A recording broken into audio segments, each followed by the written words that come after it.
अर्चनी वंदनीय मुद मंगलमय संत समाज, सम्मानित सज्जनों, श्रद्धा मूर्ति माताओं,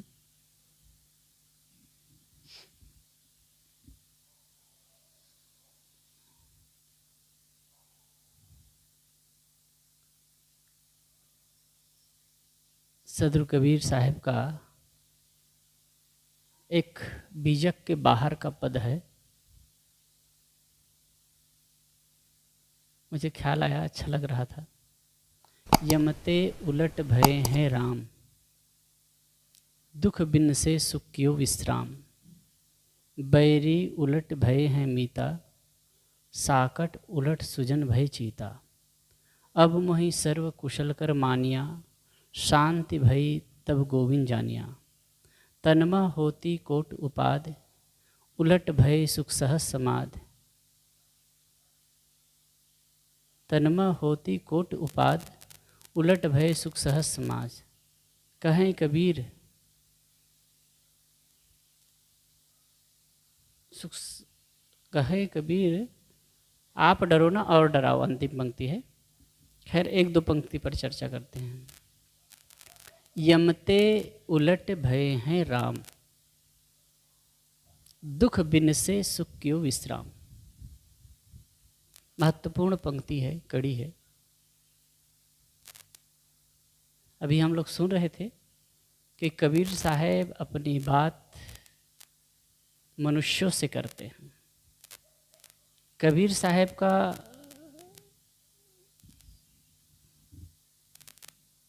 साहब का कोई ऐसा बाहर इष्ट नहीं है जिसकी वो वंदना स्तुति करते हों। कबीर साहब का जो इष्ट है वो घट घट में है। ये आप समय समय से आते हैं, जानते हैं। खास बात जीवन के संबंध में कहते हैं, जीवन को लेकर कहते हैं, जीवन कैसे सुधरे इसको कहते हैं। हम कैसे इस जीवन में सुखी हो सकें, कैसे हम प्रसन्न रह सकें, कैसे हम आनंदित और खुशहाल रह सकें, इसके लिए उनकी चर्चा होती है। यमते उलट भये हैं राम, यम उलट करके राम बन गया। यम के बारे में जानते हैं, भारतीय परंपरा में तो प्रसिद्ध है। जब मृत्यु का समय आता है तो यम आ करके ले जाता है, यमराज आता है। वो भी भैंसा में बैठ करके, तो कहीं कहते हैं ऊँट में बैठ करके। ऊँट में बेसी नहीं आवे छे, लेकिन किसने देखा है, कैसे कहते हैं, किसी को पता है? एक शायद ब्रह्म कुमारी वालों का है या कहीं, पूरा वो चित्र लगाए थे प्रदर्शनी। तो हम लोग द्वारका में गए थे, तो पास में था। तो एक भाई ने कहा कि साहब वहाँ देखने लायक है, अच्छा प्रदर्शनी लगी है, आप जाइए। तो मेरे साथ में कुछ लोग थे, तो हम लोग कहे चलो चलते हैं। जैसे गए तो वो दोपहर का समय था, 2 बजे के बाद, 2 बजे के आसपास था। तो गेट खटखटाए, बंद किए थे, खोले। अब गए तो वहाँ जो बहन जी थी ब्रह्म कुमारी, तो उनको कहा कि बहन जी हमको कुछ बताइए। तो मैंने कहा कि जो प्रदर्शनी लगी है, चित्रावरी लगी है कि जो पाप करते हैं उसको क्या फल मिलता है, किस प्रकार से उसको तकलीफ होती है, और पुण्य करते हैं तो क्या होता है, सतयुग में क्या होगा, और युग परिवर्तन हो रहा है। इसका बहुत अच्छा चित्रण था। तो कहे हमको बताइए। तो वो मतलब डरी हुई आवाज़ में कहे एक महाराज कोई आए थे और कुछ हम चर्चा करने लगे, तो बस चुप रहो, हम सब जानते हैं। ऐसे कहे महाराज तो हिम्मत ही नहीं होती तो हिम्मत ही नहीं होती कोई साधु संत को बताने की। अब ये भावना तो होती है, और जो पुराणों में है चर्चा, हमारे पूर्वज के लोग कह रहे हैं यमराज है, यमराज भैंस में बैठ करके, भैंसा में बैठ करके, पाड़ा में बैठ करके आता है। कोई कोई कहते हैं ऊंट में बैठ करके आता है। ये केवल कहने की बात है, किसी ने देखा नहीं, क्योंकि जो जिंदा है उसे दिखता नहीं है, अब मरने वाला बता सकता नहीं है। मरने वाला कोई बता सकेगा?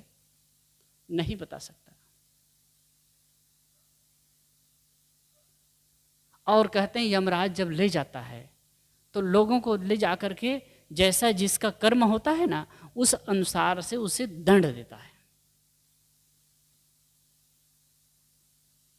इसी पर एक कहानी कह दूं, फिर मैं खास बात कहूं। कहे कि एक बार एक व्यक्ति मर करके गया, तो कुछ देखो कहानी है, बहुत सारा रुपया पैसा लेकर के गया, कुछ यहाँ धन कमाया था वो लेकर के गया। तो यमराज, इसको थोड़ा चालू करिए, इसको भी। तो यमराज के पास गया, उसकी चिट्ठी पत्ती खोलने लगा, उसका फाइल खोलने लगा कि तुम्हारा स्थान क्या है, नरक में कि स्वर्ग में।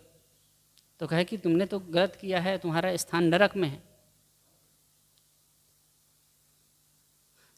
तो उसने अपनी संपत्ति को जो लाया था उसको कहे कि महाराज आप इसे रख लीजिए, जो घूस देने की आदत यहाँ है ना, कहे इसको आप रख लीजिए और मुझे स्वर्ग में स्थान दे दीजिए।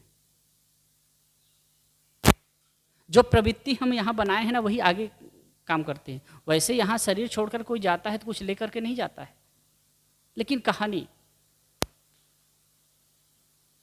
होता क्या है, कहीं गलत करते हैं आदमी, अब मंदिर में जाकर पूजा चढ़ाते हैं, वहां जाके माफी मांगते हैं। इसी पर कबीर साहब की एक साखी है, निहाय की चोरी करे, करे सुई का दान, ऊपर चढ़कर देखता केतिक दूर विमान। निहाई जो लोहार होते हैं ना, सुथार लोहार, वो निहाई रखते हैं, वो बहुत वजनदार होता है, करीब 20 किलो का समथिंग रहेगा, और उसकी तो कोई चोरी कर लिया और सुई का दान किया, और ऊपर चढ़ करके देखता है कि विमान कितना दूर है।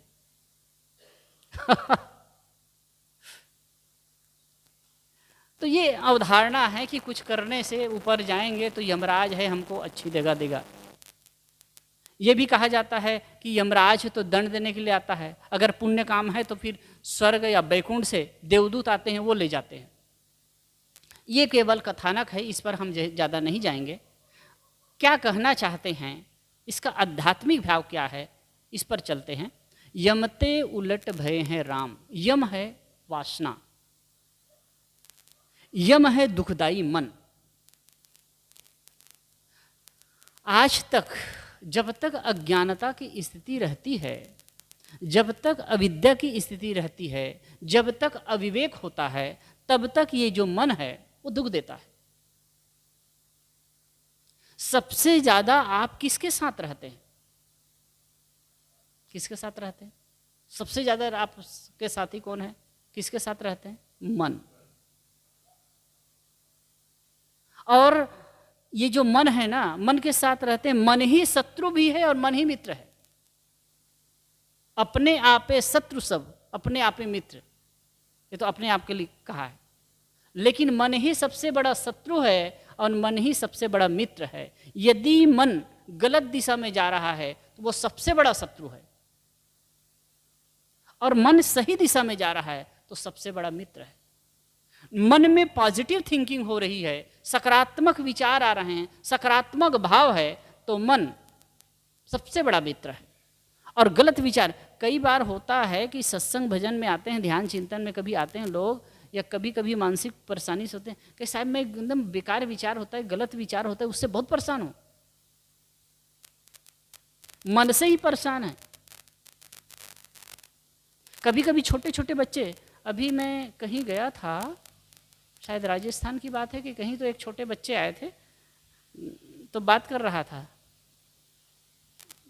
हाँ भाट में, तो एक बच्चा आया था, तो 12वीं फेल हो गया, बैठा था बातचीत कर रहा था।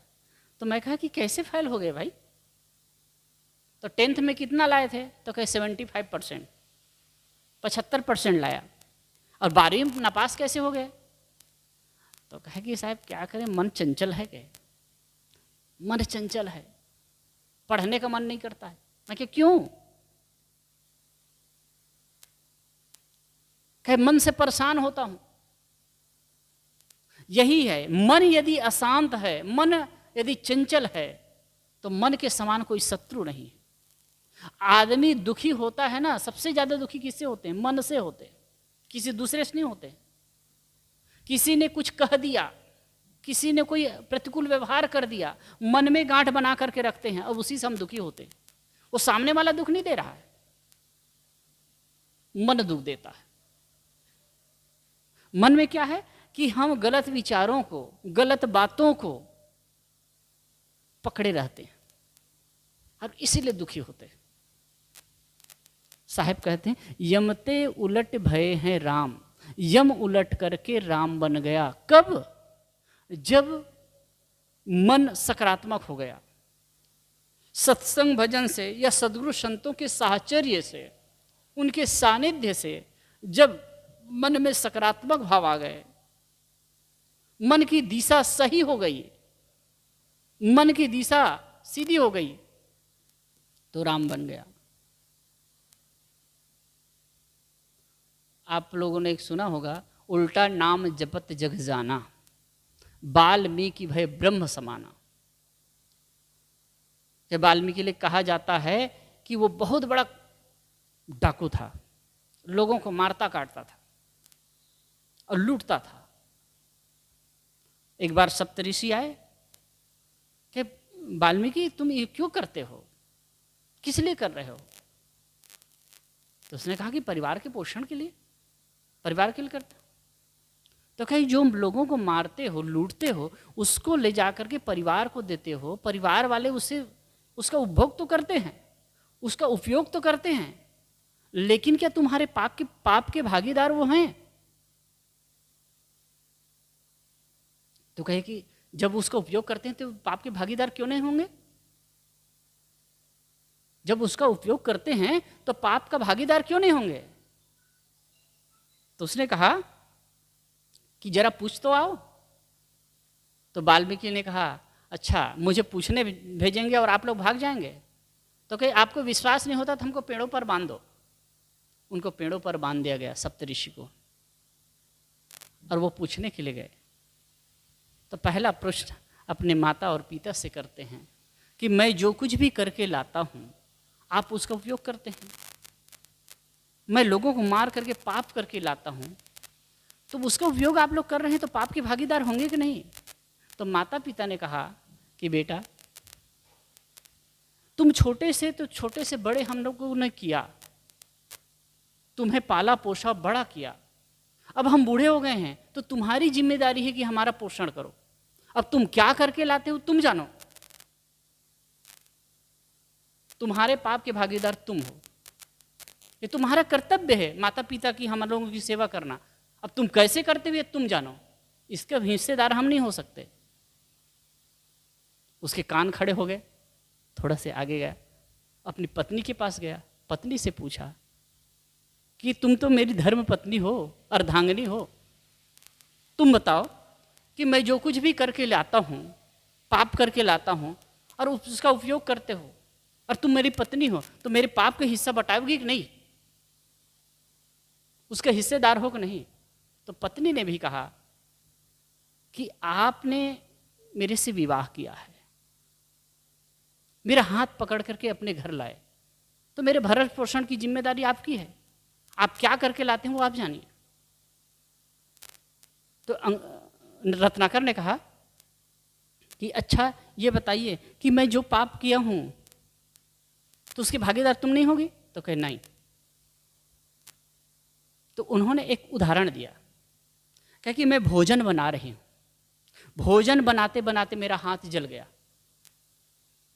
असावधानी से किसी कारणवश मेरा हाथ दाझ गया, जल गया। अब मैं भोजन जैसे तैसे बना करके आप लोगों को पारस की, आप लोग खाए, तो क्या मेरे हाथ के जलन को आप महसूस कर पाएंगे? बड़े मार्के की बात है। मेरे हाथ में जो जलन है उसको आप महसूस करेंगे? तो कहे नहीं। क्यों? क्यों नहीं करेंगे? जो कुछ हुआ, जो कुछ मेरे असावधानी से हुई या जानबूझ करके हुई, उसका फल तो मुझे ही भोगना पड़ेगा ना। मैं तो बना करके खिलाऊं तो आपको भी तो उसका हिस्सा होना चाहिए। आप भी जलन महसूस करते, लेकिन आप नहीं करेंगे। इस बात से उनकी आंखें खुल जाती है और रत्नाकर सब कुछ छोड़ करके, वाल्मीकि जिनका आगे चलकर नाम पड़ा, पहले का नाम रत्नाकर था, सब कुछ छोड़ दिए, तपस्या में लीन हो गए। तो कहते हैं राम नाम जपने की बात, उनको कहे कि सप्तऋषि ने कहा राम नाम जपो। वैसे कहीं राम नाम जपने की बात नहीं है, पुराणों में चर्चा है, गोस्वामी जी ने खास करके लिख दिया है, कहे कि राम नाम जपो। तो वो कहे कि मैंने इतना मारा है लोगों को, राम नाम नहीं जप सकता। लेकिन विचार करें, कोई कितना भी हिंसक हो, कितना भी हत्यारा हो, क्या राम नाम नहीं जप सकता जो शब्द का? तो वो कहे राम नाम नहीं जप सकते तो मरा मरा ही जपो। तो मरा मरा करने लगे, और मरा मरा मरा मरा कहो तो राम राम हो जाता है। अब मरा मरा जपिए, मरा मरा मरा मरा राम राम हो जाएगा। तो कहे कि वो राम नाम जपते जपते ब्रह्म समान हो गए। वास्तव में वो अपनी दिशा चेंज कर दी। जैसे हम सूरत जा रहे थे, सूरत जाना था, लेकिन हमारी दिशा उल्टी हो गई, हम इधर करोड़ा की तरफ जाने लगे। लेकिन किसी ने बताया कि भाई सूरत तो उधर है, पश्चिम साइड है। तो हमने दिशा पलट दी, तो उल्टा का उल्टा सीधा हो गया, उल्टा का उल्टा सीधा हो गया। इसी प्रकार जो मन है गलत दिशा में जा रहा था, गलत विचार था, गलत भावनाएं थी, वो उलट करके सीधी हो गई। तो यही यम का राम बनना है। मन यदि सकारात्मक हो जाए, मन यदि पवित्र हो जाए, मन यदि निर्मल हो जाए, तो इसके समान कोई मित्र नहीं, इसके समान कोई हितैषी नहीं। यमते उलट भये हैं राम, दुख बिन से सुख कियो विश्राम। कहें जब मन राम बन जाता है तो दुख विनस जाते हैं और मनुष्य सुख में विश्राम करता है। या साधक कहता है आज तक जो मन मेरे लिए दुख का कारण था, जो मन मेरे लिए कांटा बना था, वही मेरे लिए सुख का कारण हो जाता। मन दुख का कारण क्यों हुआ है? मन यमराज क्यों बना हुआ है? हमारी जो प्रवृत्ति है गलत हो रही है, हमारी थिंकिंग गलत हो रही है, हमारे कर्म गलत हो रहे हैं। देखना, सुनना, खाना, पीना, उठना, बैठना, जीवन का व्यवहार वो गलत है। और जो गलत होगा तो मन गलत हो जाएगा। अब इसी में ये समझ लीजिए मन भी क्या है। मन क्या है? देखे सुने और भोगे हुए संस्कारों का समुच्चय मन है। जो कुछ भी मन बनता कैसे है? जो देखते हैं, सुनते हैं, खाते पीते भोगते हैं ना, जो कुछ भी हम इंद्रियों से व्यवहार करते हैं उसी का संस्कार रूप मन बनता है। जैसे सूर्य का प्रकाश वृक्ष पर पड़ता है तो वृक्ष के अपोजिट तरफ, दूसरे तरफ छाया बनती है ना। इसी प्रकार चेतन आत्मा का ज्ञान प्रकाश जब वस्तुओं, प्राणी, पदार्थों पर पड़ता है और उसका संस्कार अंतःकरण में पड़ता है, वही मन है।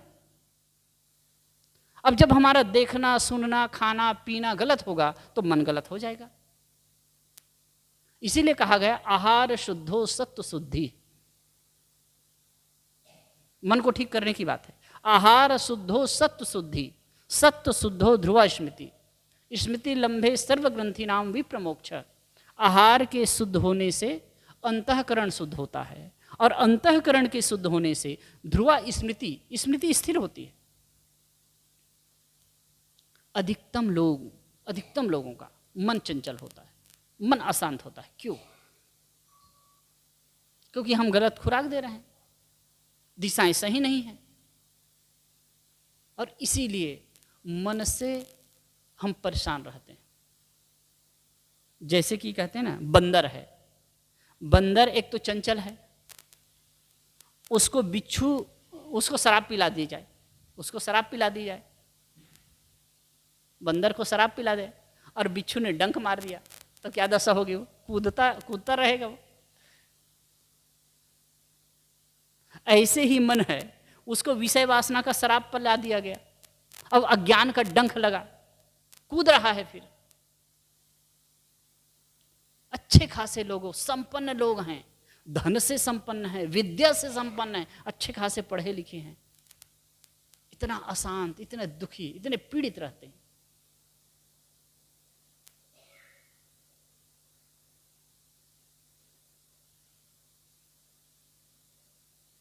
परेशान रहते हैं। इसलिए कहते हैं यदि मन जो यमराज है ना वो दुख दे रहा है, सही संगत, सही आधार मिल जाए और हमारी सोच और क्रिया बदल जाए तो यही मन राम बन सकता है। जो कुछ भी हम देखते सुनते खाते पीते हैं इसमें सुधार हो जाए, हमारी दृष्टि बदल जाए। नजरें बदली तो नज़ारे बदल गए, किश्ती ने रुख बदला तो किनारे बदल गए। नज़र का फेड़ है, हमारी दृष्टि बदल गई, दृष्टि साफ हो गई, हमारी सोच बदल गई, मन परिवर्तित हो गया। तो जो मन आज तक दुख का कारण था वही मन सुख का कारण हो जाता है, वही मन सुख का कारण हो जाता है। यमते उलट भय है राम, दुख बिन से सुख कियो विश्राम। दुख मिट जाता है और सुख में मनुष्य विश्राम करता है। साधु संत कितने लोग होते हैं, कितना आक्रांत होते हैं, यानी मतलब जो संसार में कितने आक्रांत होते हैं, सब कुछ छोड़ दिए, बिंदास मौज की स्थिति में आ जाते हैं, बैठ जाते हैं। क्यों? एक आदमी शांत बैठा है, एक मौज की स्थिति में बैठा है, परेशान दुखी था। अब जब ही वाल्मीकि की बात कर रहा था, वो इतना मारने काटने वाला आदमी वो जप पे लग गया, महाकवि हो गया, दिशा में चेंज हुआ ना, दिशा परिवर्तित हो गई उसकी। कहने का मतलब जो मन आज तक दुख दे रहा था वही मन हम सही दिशा में लगते हैं तो मन सुख देने लगता है। मन की सोच बदलती, और मन की सोच कब बदलेगी? आप जब सही संगत करोगे, सत्संग करोगे।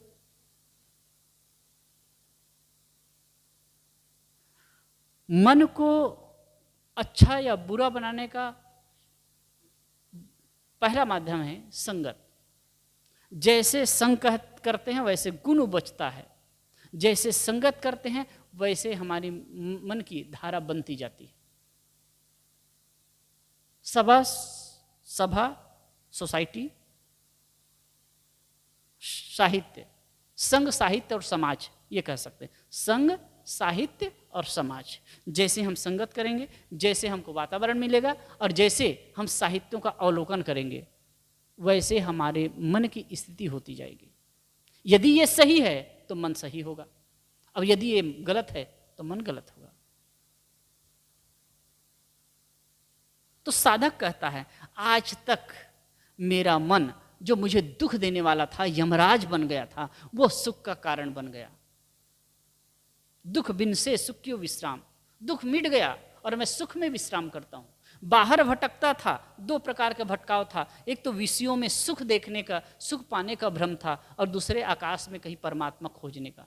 ये दोनों कट गया, दोनों कट गए और अपने में मौज की स्थिति आ गई। बैरी उलट भय है मीता, साकत उलट सुजन भय चीता। बैरी उलट करके मित्र हो गए। जब कोई आदमी गलत पथ को छोड़ करके सही पथ पर लग जाता है तो जो बैरी बने हुए हैं ना वो भी मित्र हो जाते हैं, जो दुश्मन रहते हैं वो भी मित्र हो जाते हैं। राबिया के बारे में आता है, सूफी संत हुई हैं राबिया। तो उस समय मतलब गुलामों को बेचा जाता था, बेचा और खरीदा जाता था। तो एक के पास बेचे, वहाँ रह करके वो सेवा करती थी, शायद उसको दूसरी जगह बेच दिया गया और बेचे, और जो भी काम बताते थे वो करती थी, और उसके बदले में क्या देते थे, जो भी बन सके खाने पीने की कुछ वस्तु दे देते थे। उनके लिए एक छोटा सा कमरा था, वहीं रह करके वो रहती थी वहाँ और अपना सेवा करती थी। तो उसका जो मालिक था बड़ा क्रूर प्रकृति का था, क्रूर था, और जब कभी भी काम पर उनको लगाए रखता था। एक दिन देखा क्या, वो अंदर में बैठी है और एक साधना की मुद्रा में है, और उसका जो शरीर से आभा मंडल निकल रही, कहानी है, आभा मंडल निकल रही है, एकदम शांत बैठी है। उसके मन में परिवर्तन होता है, उसके मालिक के मन में परिवर्तन होता है। मैं तो एक साक्षात देवी, एक पवित्र आत्मा, इस पर मैं अन्याय कर रहा हूं। वो बहुत प्रताड़ित करता था उसको, फिर प्रताड़ित करना छोड़ दिया और कहा कि आप जाइए, आप मेरे तरफ से स्वतंत्र हैं, छोड़ दिया। महाराष्ट्र में एक भक्त समाज है जो रघवा पट्टी कहते हैं, वहाँ एक संत हुए हैं, क्या साहब, क्या नाम है, नाम याद नहीं आ रहा है। तो वो संत थे, नौकरी करते थे, नौकर थे एक मालिक क्या, उसके पशु चराने का काम करते थे, गोबर कचरा निकालने का काम करते थे, लेकिन वो कबीर साहब का भजन गाते थे। एक मस्त मौला थे, बुहा साहब शायद नाम है, वो मस्त मौला थे। बाद में उनके वो जो मालिक था, उनके भजनों को सुन करके, उनके विचारों को सुन करके प्रभावित हुआ, वो तो छोड़ दिए बाद में और अपना साधु जैसे। तो पहला दीक्षा उसका जो मालिक था वही उसी ने लिया था। ये तो सहज उसके मालिक थे। कहने का मतलब है, अगर मन सही हो जाए, मन अवक्र हो जाए, मन निर्मल हो जाए, तो जो बैरी होते हैं वो भी उलट करके मित्र बन जाते हैं। और साकट उलट सुजन भय चीता। और जो हिंसक थे, जो मन हिंसक रहता है ना, क्रूरता की स्थिति रहती है, वो भी उलट जाता है। अच्छे महापुरुषों की संगत पा करके, सानिध्य पाके, अच्छे विचारों को पा करके, जो मन हिंसक था, क्रूर था, वो सरल और शांत हो जाता है। तो ये पद में लंबा पद है, यमते उलट भय हैं राम, दुख बिन से सुख कियो विश्राम। मन यम से उलट करके राम बन गया, मन का दिशा परिवर्तन हो गया, मन सही दिशा में आ गया, तो फिर जो मन दुख का कारण था, जो मन अशांति का कारण था, जो मन पीड़ा का कारण था, वो सुख का कारण बन जाता है। साधु संत यही तो करते हैं, उलझाव को छोड़ देते हैं, बिंदास। मैं कई बार कहता हूँ, कई जगह प्रवचन में कहा हूँ। एक अभी हम लोग गए थे वृंदावन, वहाँ एक संत थे, एकदम नंग धड़ंग, अद्भुत, कुछ नहीं। वो बता रहे थे, दूसरे जिस आश्रम में वो आए थे, उस आश्रम के नहीं थे, वो दिल्ली साइड से कहीं से आए थे। साहब कहे कुछ नहीं उनके पास में। हमारे साथ में संत थे, वो पैसा देने के लिए जा रहे थे, सब लोगों को बांट रहे थे। और वो भी मेरे साथ में जो संत गए थे, वो बड़ा बिंदास, मेरे लगता है कि 1-2 दिन में वो 10,000 रुपये बांट दिए होंगे। जिनको भी देखे 100 रुपया, 50 रुपया ऐसे देते गए। तो जैसे देने लगे, वो कुछ नहीं लेंगे, ऐसे बैठे थे ओढ़ करके, सहज, कुछ नहीं लेते साहब, चलना होता चल देते। कितना मन पर उनका एक मौज की स्थिति देख करके लगता था, एक मौज की स्थिति। यही है, मन को सीधा कर लिया, अवक्र कर लिया। अब उनका मन मित्र बन गया, राम बन गया, मोक्ष का कारण बन गया। इसलिए कहा गया, माने मनुष्य नाम कारणम बंध मोक्ष। अब इतना ऊंचाई पर हम ना चल सकें, तब भी सहज जितना हो सके, अगर हम मन को सीधा करने का प्रयास करते हैं, सही दिशा देने का प्रयास करते हैं, तो ये जीवन में जो हम अशांति का अनुभव कर रहे हैं ना, वो नहीं होगा। हम अच्छा महसूस करने लगेंगे, और जब तक जीवन जिएंगे बढ़िया जिएंगे। और यही सत्संग, भजन और संतों से मिलने की सार्थकता होगी। बोलिए सद्गुरुदेव की जय।